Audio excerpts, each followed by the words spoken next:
Welcome to Gran Torino Planet. My name is Richard Brittany. Ever since I had acquired my first 1973 yellow Gran Torino Sport as a freshman back in high school in 1978, I've had a love for all the 70 Torinos and all the muscle cars from my youth. The 73 Torino was one of the last muscle cars ever built. So join me for Torino restorations, repairs, mishaps, and more. And don't forget to hit the subscribe button. See you all on the road.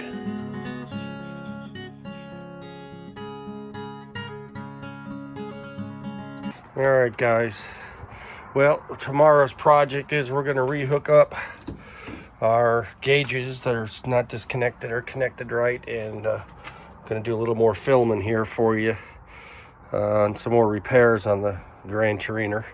She's running absolutely beautiful with the new motor.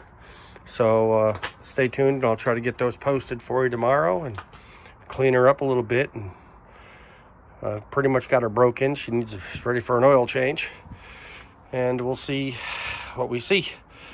But yeah, I missed her. I haven't driven her for a year. It's taken me almost 8 months to have the engine redone, transmission, and all that hard work. We've got another Q car with the factory 4-speed, even though this was not a factory 4-speed car. It was automatic, but it is a Q code.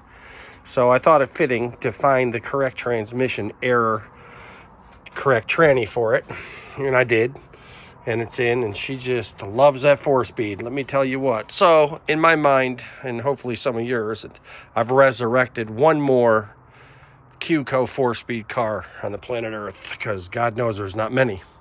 So give me your advice and say, hey, you're a bastard for converting that automatic to a 4-speed, and give me your comments down below. All right, guys, thanks. See you in the morning.